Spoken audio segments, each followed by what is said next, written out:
Three of Nolan Wells' friends are going back to Horn Island, not to celebrate, not to swim, not for a holiday. Warren Hudson, Jax Pitalo, and Morgan Seymour, three of the friends believed to have been with Nolan Wells on the 4th of July, the day he went missing, announced through their attorneys on August 6th that they will return to Horn Island to, in their attorneys' words, investigate the layout and dynamics. They will be accompanied by their lawyers. Two lawyers specifically. J. Tyler Cox, who has been representing the friends since early in the investigation.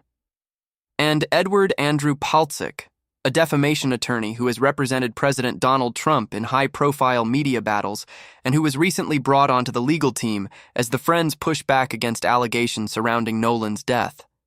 A Trump lawyer. On the legal team of three young men connected to the death of a black teenager in Mississippi, the attorneys issued a joint statement to TMZ. "We are proud to stand with and fight for three completely innocent young men." They added, "We will be focused solely on the truth, which is that these innocent young men had nothing whatsoever to do with the tragic death of Nolan Wells. Nothing whatsoever to do with it. They are going back to the island to prove it. This is forensic disconnect."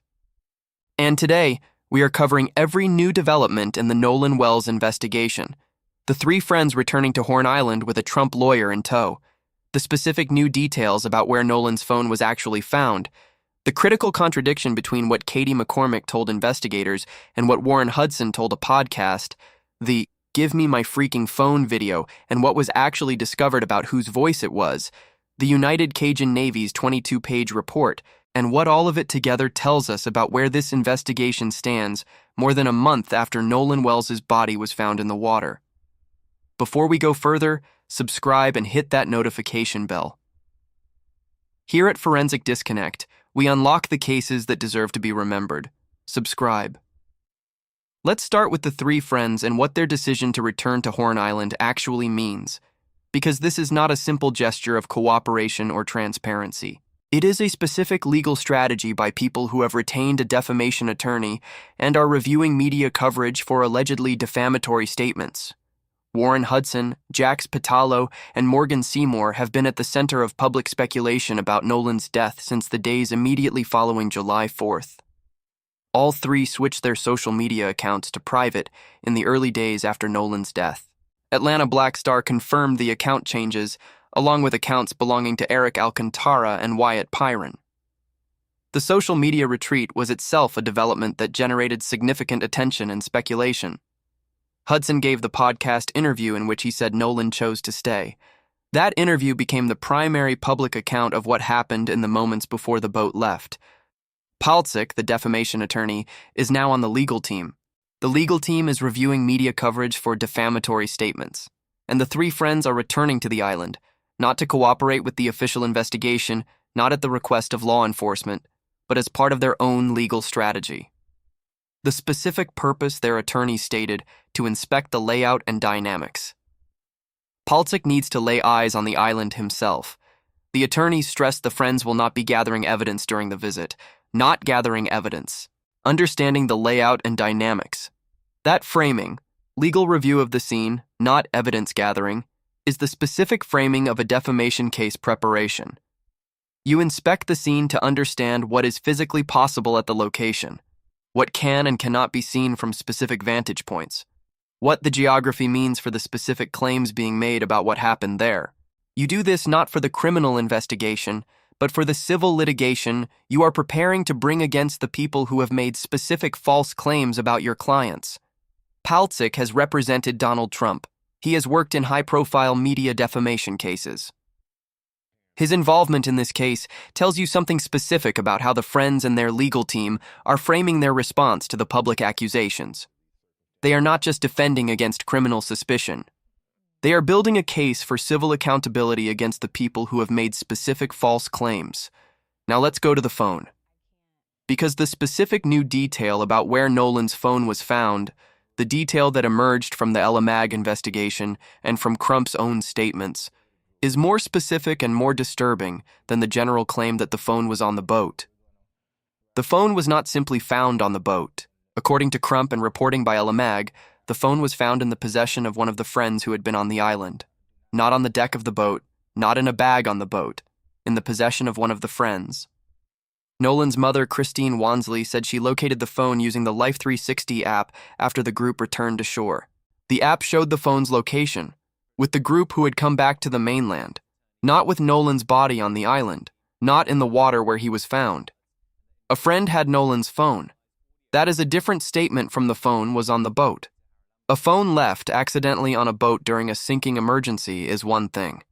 A phone in the possession of a specific person who returned to the mainland without Nolan is a different thing. It means someone took or kept the phone. It means the phone's chain of custody passes through a specific individual, not through a vessel. The family believes the phone had content deleted from it. The FBI is conducting forensic analysis, and the phone's last known location, with one of the friends tracked via Life 360 after they returned to shore, is the specific chain of custody that the investigation is working with. Now let's go to the video and the voice identification, because this is the specific detail where the public narrative, and Crump's own public statements, ran into a documented factual correction.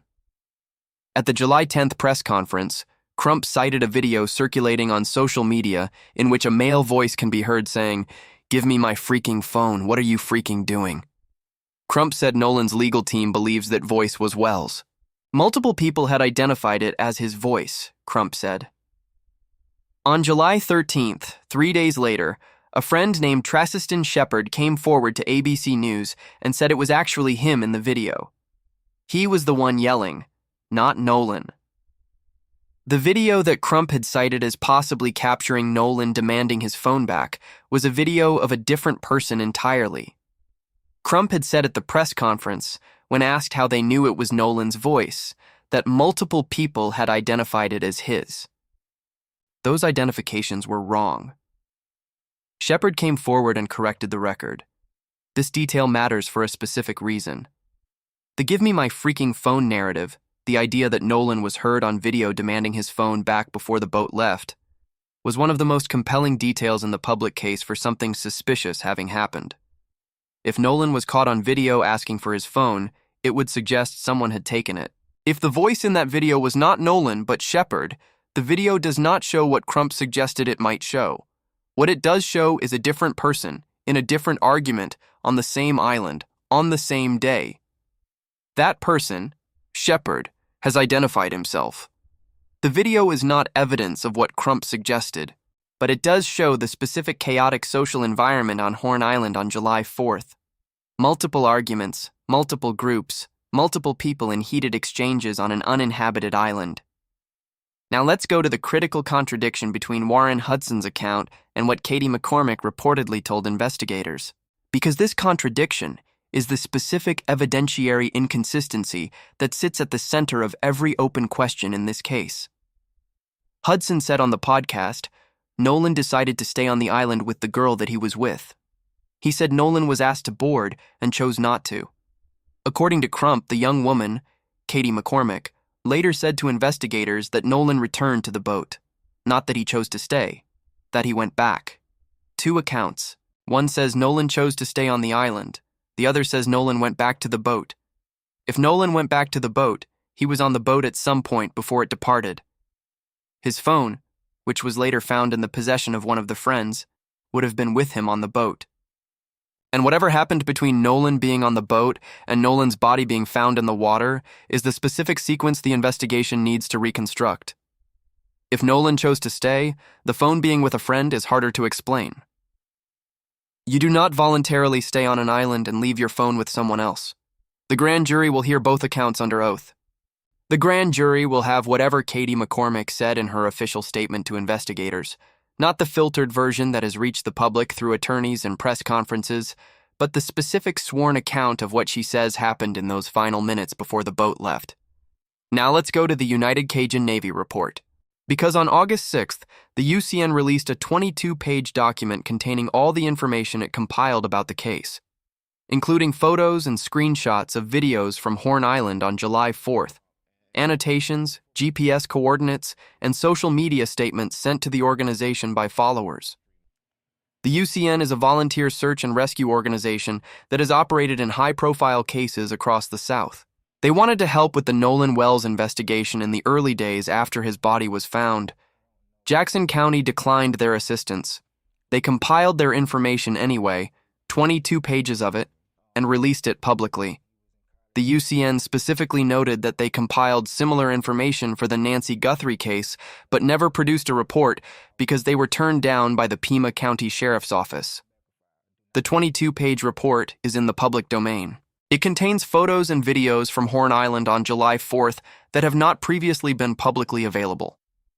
The specific content of those photos and videos, what they show about who was where, what was happening, what the island looked like in the hours before and during the period when Nolan disappeared, is material the public is now examining.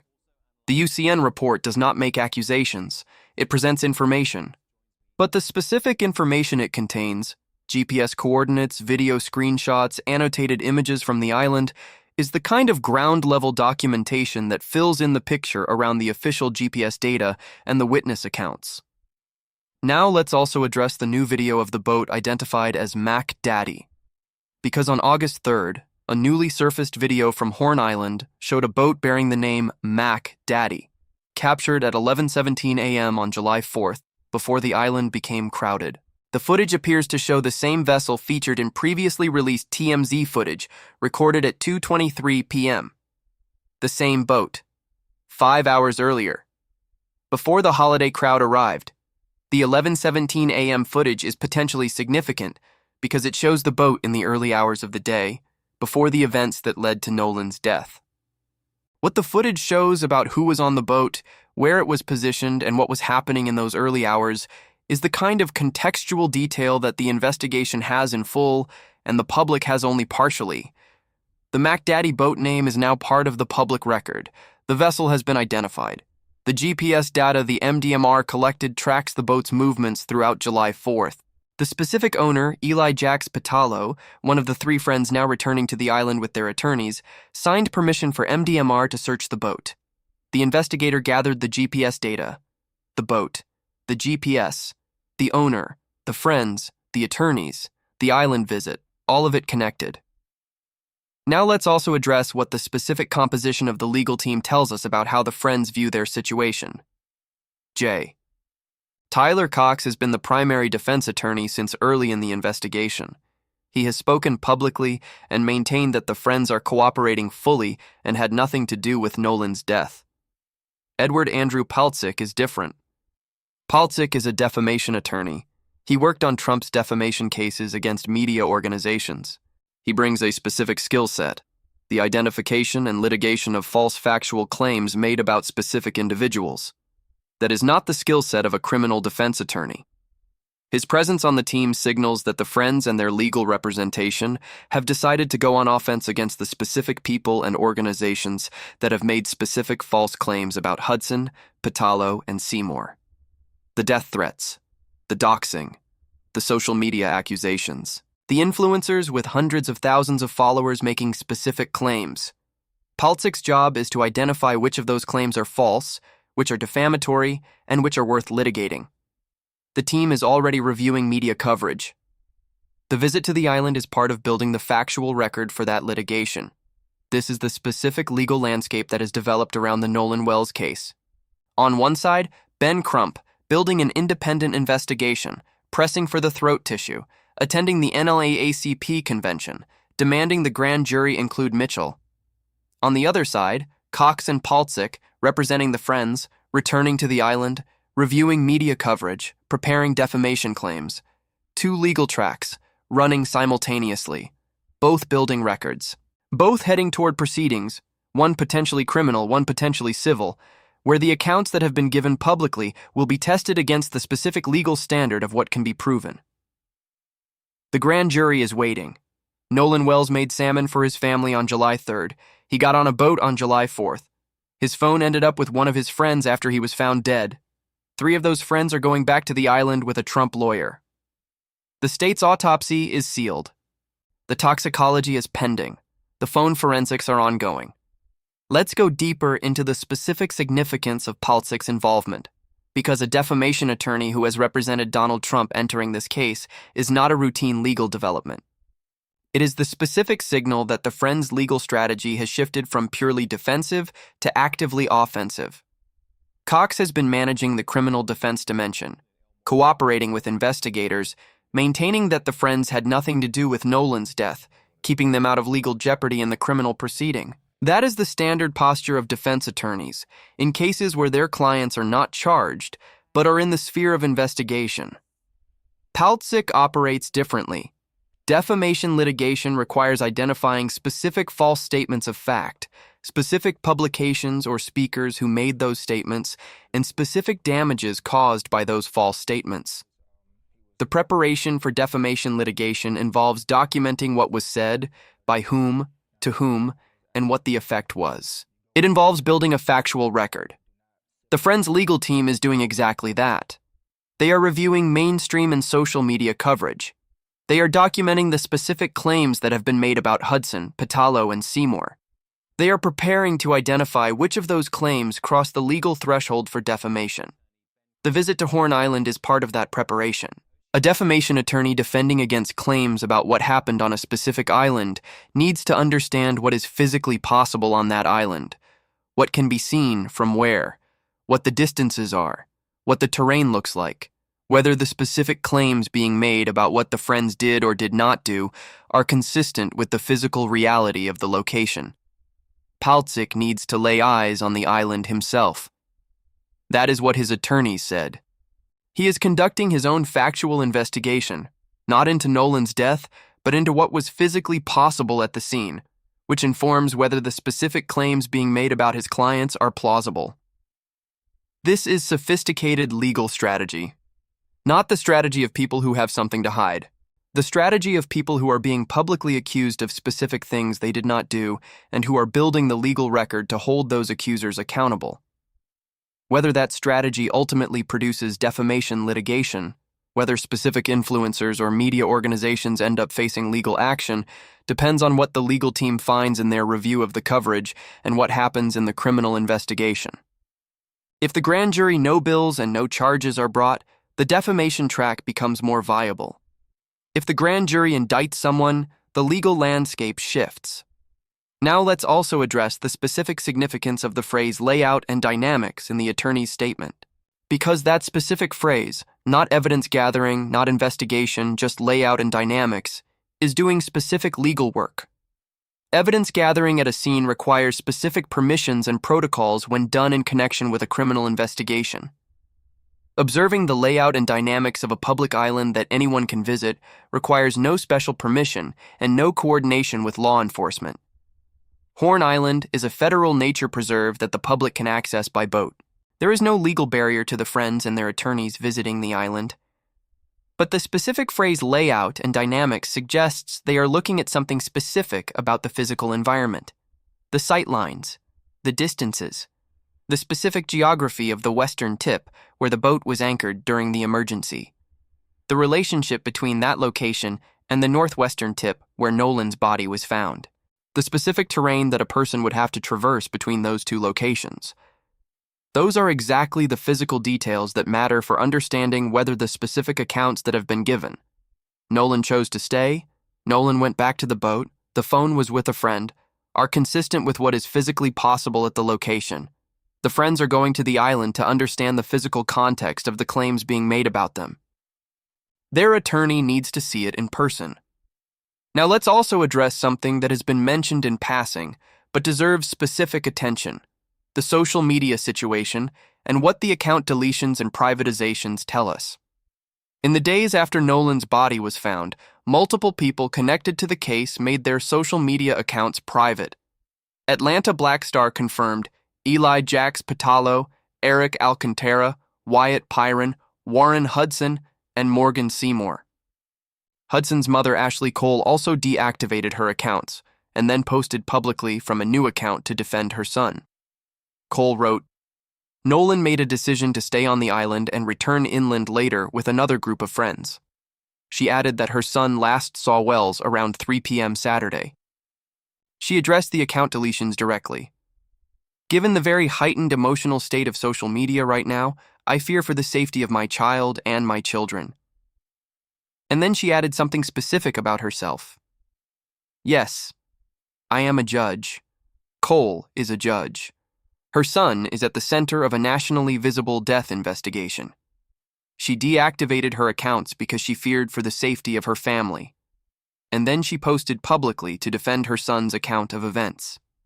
A judge, whose son is connected to the death of a black teenager in Mississippi, who was watching the internet identify her family by name and send death threats, who said, "I fear for the safety of my child." The specific social landscape of this case, the death threats, the doxing, the defamation attorney, the account deletions, a judge deactivating her own social media, tells you something about what this investigation has done to the people connected to it.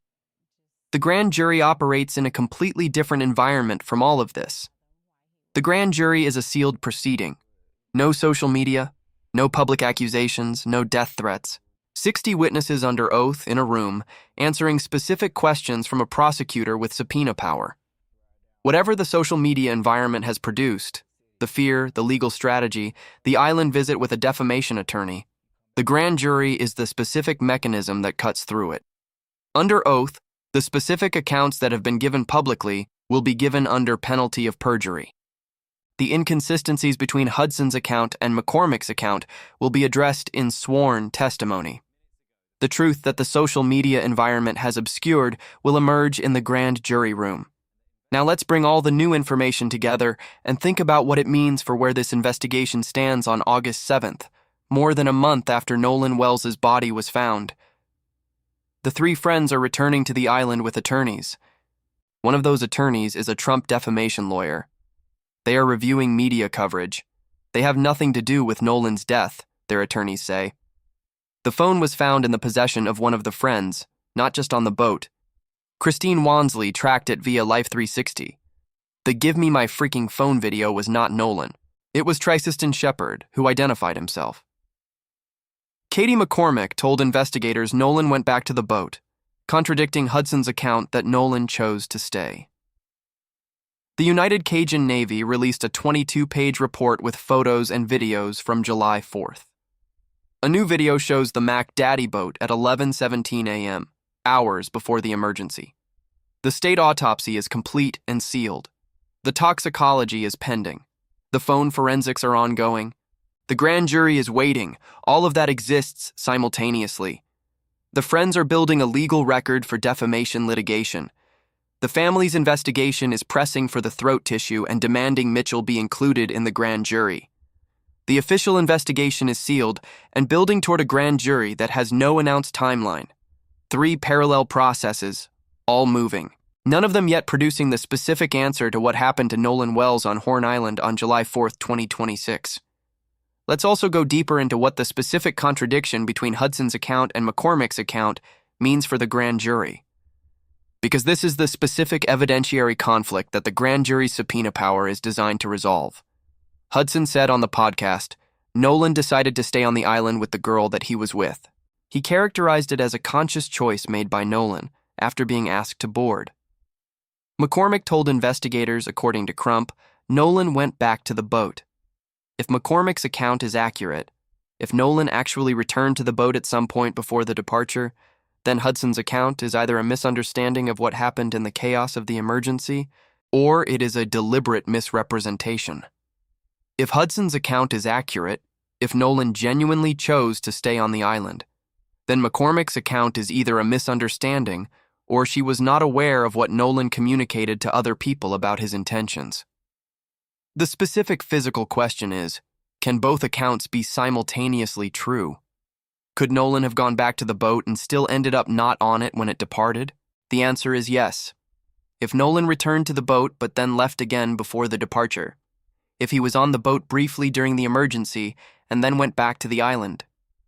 But the specific sequence that would produce that outcome, Nolan on the island, Nolan returning to the boat, Nolan leaving the boat again before departure, Nolan's phone remaining with one of the friends, requires a specific explanation that neither account has fully provided. The grand jury will hear both Hudson and McCormick under oath.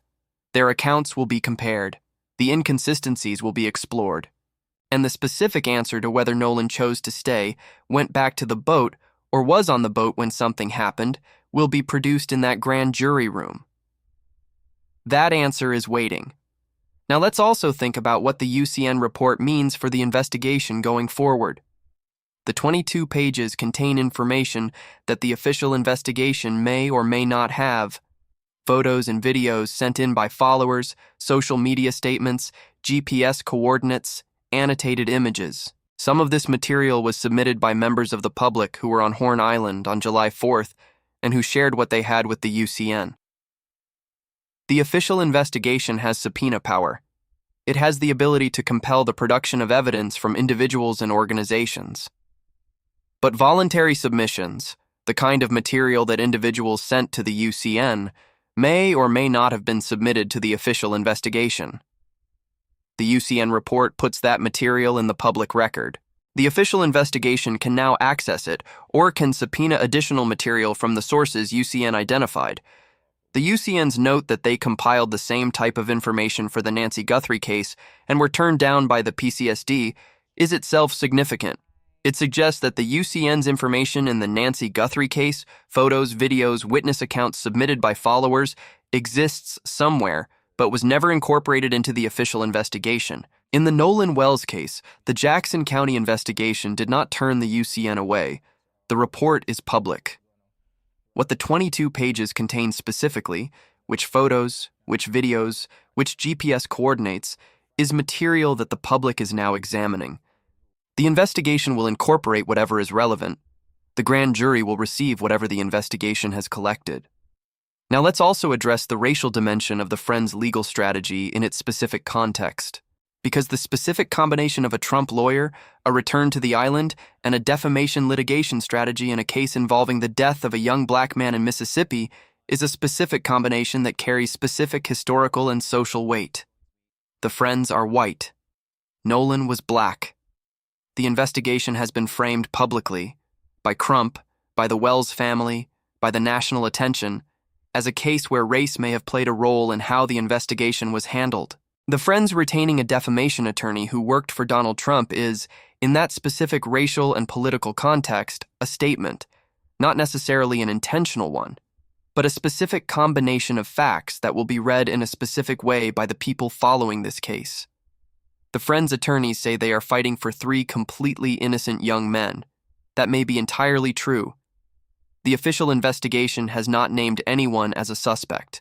No charges have been filed. The grand jury has not returned an indictment. But the specific legal choices those 3 young men and their families are making, the defamation attorney, the island visit, the media review, are choices being made in the specific racial and political environment that this case inhabits. And that environment will be part of how the public reads every development that follows. The grand jury operates outside that environment, under oath, in a sealed room, with a prosecutor who is committed to treating this case as a priority. The truth will emerge in that room. Nolan Wells made salmon for his family on July 3rd. He got on a boat on July 4th. His phone was found with one of his friends. 3 of those friends are going back to the island with a Trump lawyer. The state autopsy is sealed. The toxicology is pending.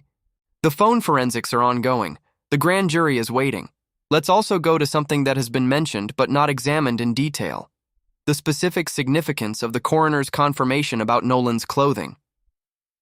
Jackson County Coroner Bruce Lind told CNN the swimsuit he was wearing matched those that was in the photograph that he was last known to be wearing. Matched. The same swimsuit. The specific clothing in the photograph from the morning of July 4th, the photo at the dock where Nolan is smiling, arm around his friend's, tallest person in the frame, matched what was on his body when the NPS agent found him face down in the water on July 6th. The coroner confirmed this specifically to CNN in a conversation where he also noted the specific geographical conditions of Horn Island. He said, "The currents are strong out there, especially on that end of the island. There have been drownings out in the barrier islands many times over the years. The coroner is establishing context for an accidental drowning, strong currents, history of drownings at Horn Island, a young man in swimwear. But the clothing confirmation also matters in a different way. Nolan was in swimwear when he was found. He had been in swimwear all day on the island. The specific clothing that he was wearing when found, the swimsuit from the morning photograph, is consistent with what he would have been wearing if he entered the water voluntarily or involuntarily during the holiday. It does not resolve the question of how he entered the water. A person in swimwear can enter the water voluntarily to swim, voluntarily because they fell, or involuntarily. The swimsuit confirmation tells us about the clothing. It does not tell us about the circumstances. What it does tell us, combined with the coroner's context about currents, is that the coroner's view of this death, from the beginning, was shaped by the specific physical environment. An 18-year-old in swimwear on an island known for strong currents and drownings. The coroner's contextual framing is the same framing that produced the initial nothing to see here characterization. And it is the framing that the independent autopsy's undetermined finding, the cannot rule out neck injury, and the missing organs are pushing against.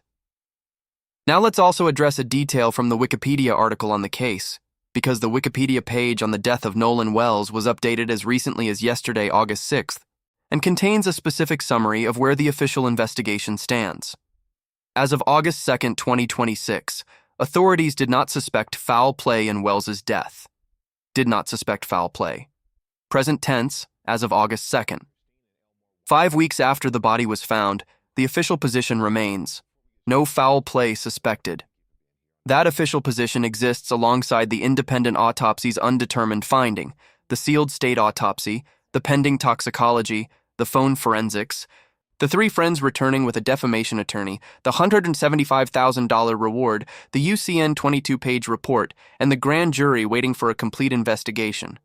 No foul play suspected. The grand jury will evaluate whether that position is supported by the complete evidentiary record. The sealed autopsy will tell the grand jury whether the forensic evidence supports the no foul play position or challenges it. That specific document, the sealed report, is what everything else in this case is waiting for. Now let's also think about what the specific combination of legal strategies tells us about where each side believes this case is heading. Crump is building toward the grand jury.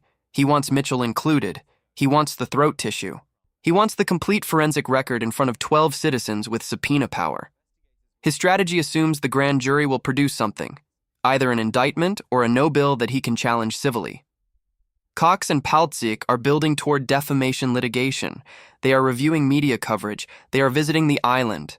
They are building the factual record for civil claims against the people who have made specific false accusations about their clients. These 2 legal strategies point in different directions. Crump is building toward accountability for what happened to Nolan. Cox and Paltzik are building toward accountability for what has been falsely said about their clients. Both tracks will eventually converge on the question of what actually happened on Horn Island, because the defamation cases will require establishing what the truth is. And if the grand jury establishes the truth under oath, that truth becomes the benchmark against which the defamatory claims are measured.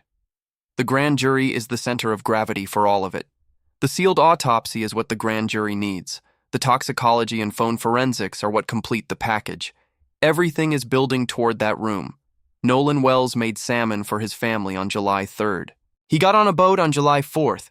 3 of his friends are going back to the island with a Trump lawyer. His phone was found with one of those friends.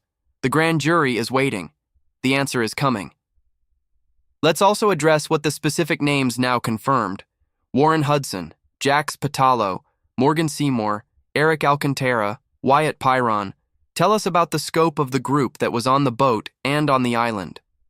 5 names. Not the 7 that the CETO dispatcher was told were on the boat. The specific relationship between these 5 names and the 7 people the caller confirmed to the dispatcher is information the investigation has and the public does not have in full. What is public? The GPS data shows a boat that departed Horn Island at 4:31 p.m. The caller told the dispatcher there were 7 people on board. Nolan was not one of them. The investigation has interviewed 3 friends who traveled with Nolan in depth, according to Sheriff Ledbetter. 3 of those friends, Hudson, Pitalo, Seymour, are now returning to the island with attorneys. Who are the other 4? The 7 people on the boat, minus the 3 confirmed friends, equals 4 other individuals whose public identities have not been established in the same way. The investigation has those 7 names. The grand jury will hear from those 7 people under oath.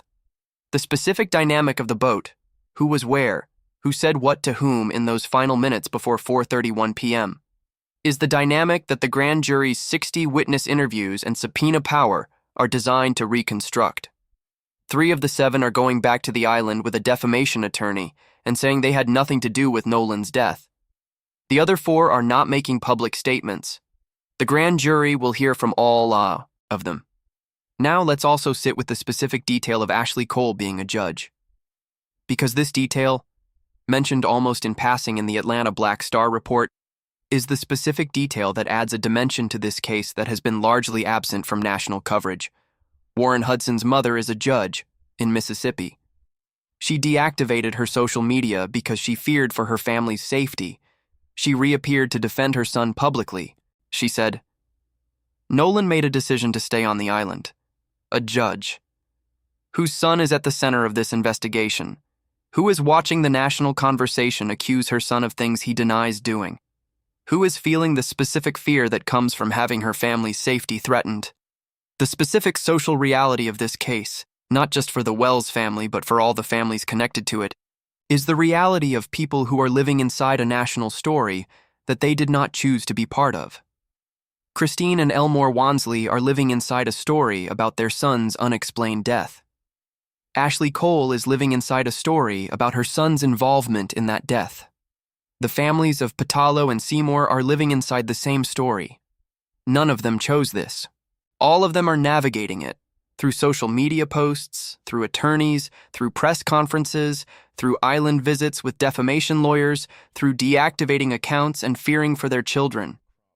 The grand jury is the specific mechanism that takes this case out of the social media environment and puts it in a controlled legal setting. 12 citizens who are sequestered from the noise, a prosecutor presenting evidence, witnesses under oath. The specific truth that the noise has obscured. It cannot come soon enough. For the Wells family, for the Cole family, for everyone connected to July 4th on Horn Island. Nolan Wells made salmon for his family on July 3rd. He was the tallest person in the doc photographs. He had his arm around his friends. He was smiling. 3 of those friends are going back to the island with a Trump lawyer. His phone was found with one of them. The state knows what killed him. The answer is sealed. The grand jury is coming.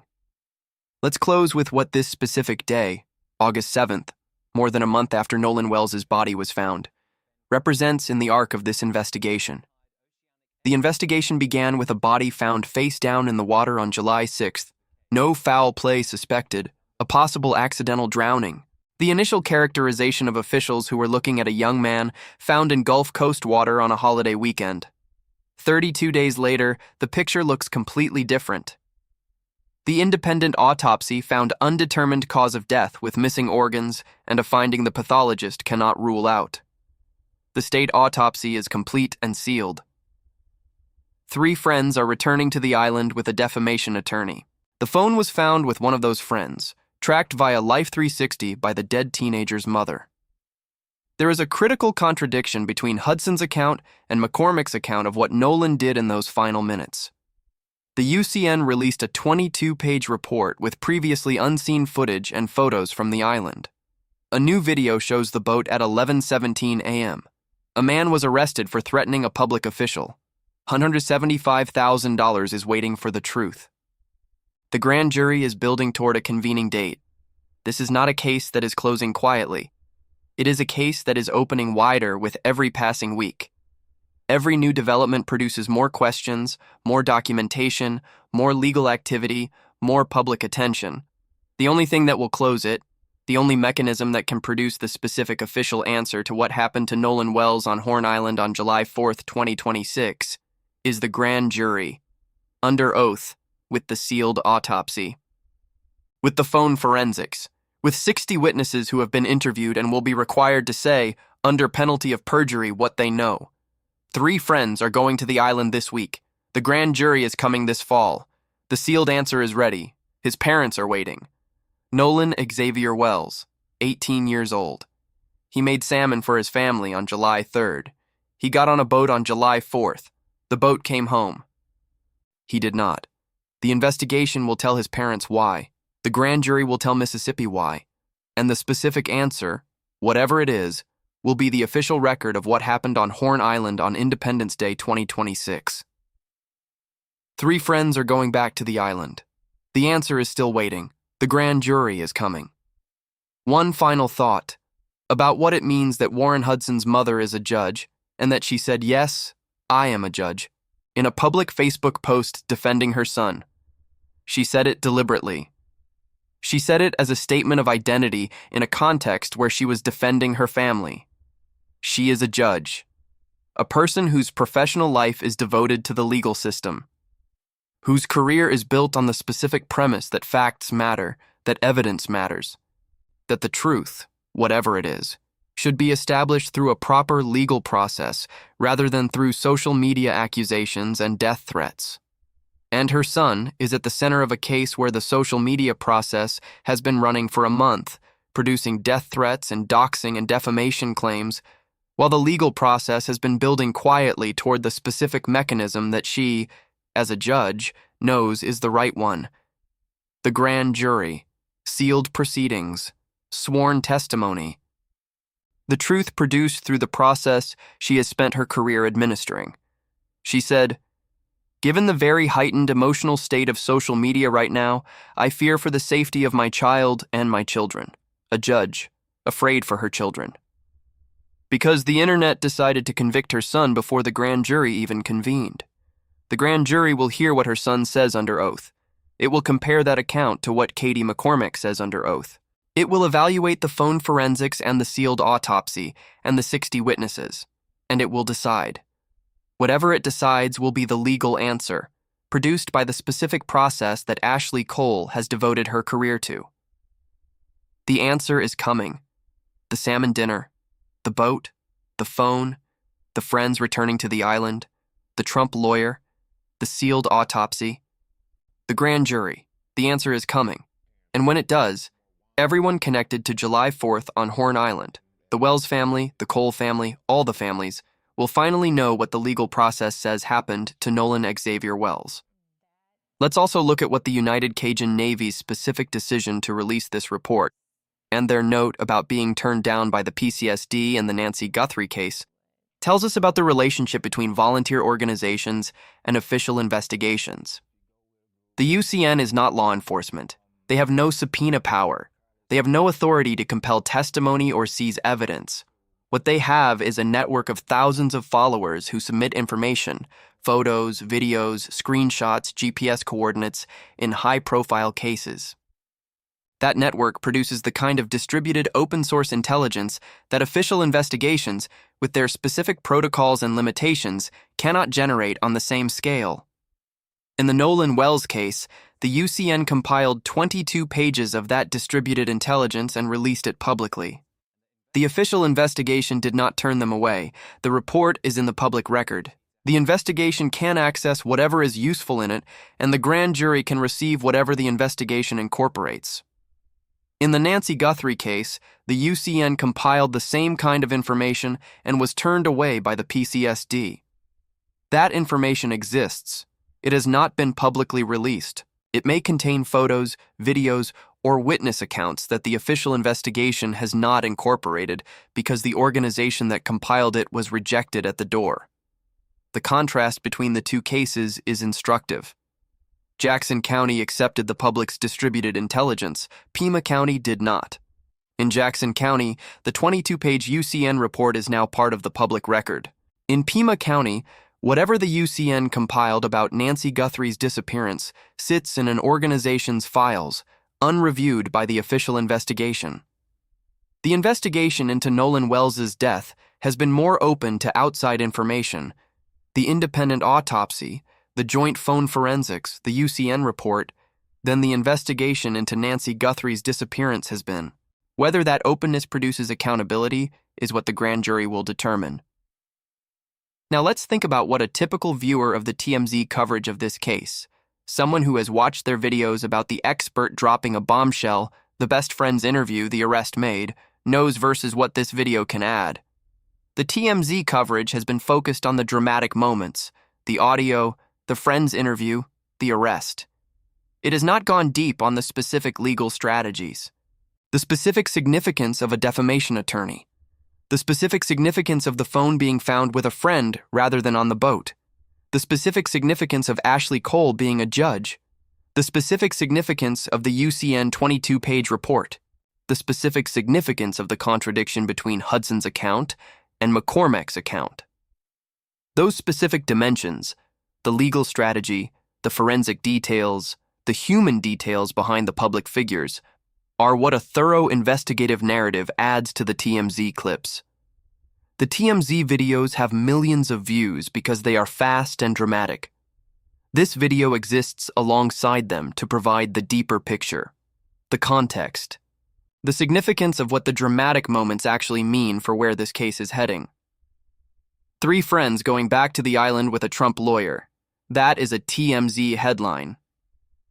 The significance of a defamation attorney inspecting the layout and dynamics as preparation for civil litigation while the grand jury builds toward criminal proceedings. That is the deeper picture. Both matter. The TMZ headline gets the clicks. The deeper picture produces the understanding. Nolan Wells made salmon for his family on July 3rd. He got on a boat on July 4th. His phone was found with one of his friends.